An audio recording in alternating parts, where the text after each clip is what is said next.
Eto na mga kabasketball, samahang basketball ng Pilipinas mukhang kinumpirma na ang muling paglalaro ng ating pambatong si Kai Sotto sa ating Gilas Pilipinas. Coach Tim Cone, posibleng idiga kaagad ang kanyang Gilas Pilipinas Final 12 at kilalanin natin kung sino-sino yung 12 players na most likely ay makakasama diyan nga sa Gilas Pilipinas Final 12 ni Coach Tim Cone. Pero bago yan, huwag kalimutan mag-like at mag-subscribe bilang pagsuporta sa pinakabagong post ng Samahang Basketball ng Pilipinas sa kanilang official FB at Instagram account ay ipinost nga nito ang larawan ng ating pambatong si Kai Sotto na dumadakdak. Suot pa yung kanyang Gilas Pilipinas jersey na may caption na Lock In, 11 days to go before window 4 of FIBA World Cup Asian Qualifiers. May nakasulat pang number 11 sa photo na siyang number din sa jersey ng ating pambatong si Kai Sotto. Makakalaban ng ating Gilas Pilipinas sa August 28, Biyernes alas 8:30 ng gabi ang koponan ng Jordan. Kaya talagang nakaka-excite to, no?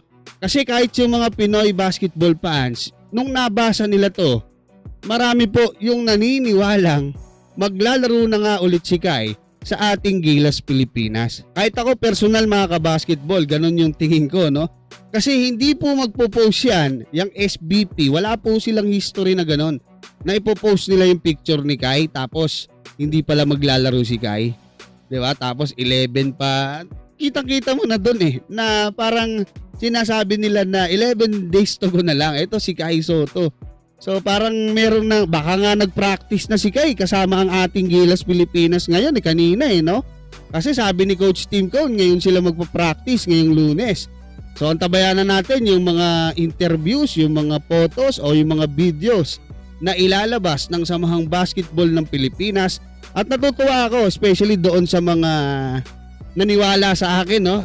Last 2 days pa sinasabi natin na malaki po yung posibilidad na maglaro na ulit si Kai Sotto sa ating Gilas Pilipinas dahil sa magagandang mga pagkakataon na ibinigay, no, sa atin, sa kanya, sa SBP, sa mga agent niya, sa kampo niya.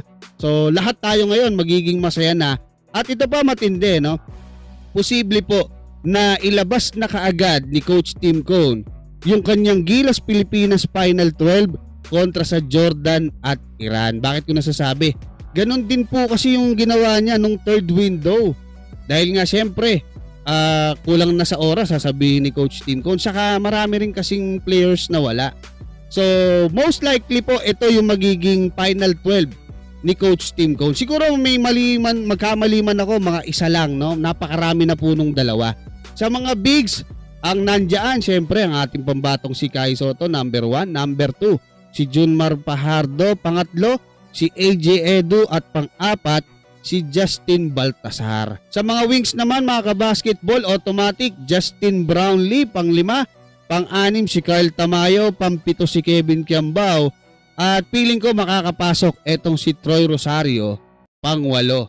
Sa mga guards mga kabasketball, syempre hindi pwedeng mawala si Papa Dwight.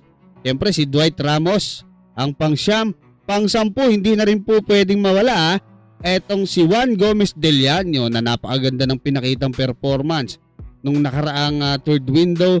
Tapos feeling ko magiging pang-11 ay etong si RJ Abarrientos at ang pang-12 ay si Chris Newsome.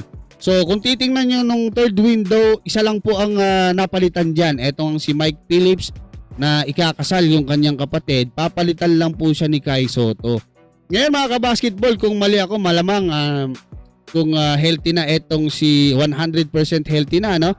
Etong si Scottie Thompson, pwede niyang dukutin dyan either si RJ Abarrientos or si Chris Newsome. Kayo mga kabasketball, anong masasabi nyo hanggang dyan? Maraming salamat at God bless sa inyong lahat.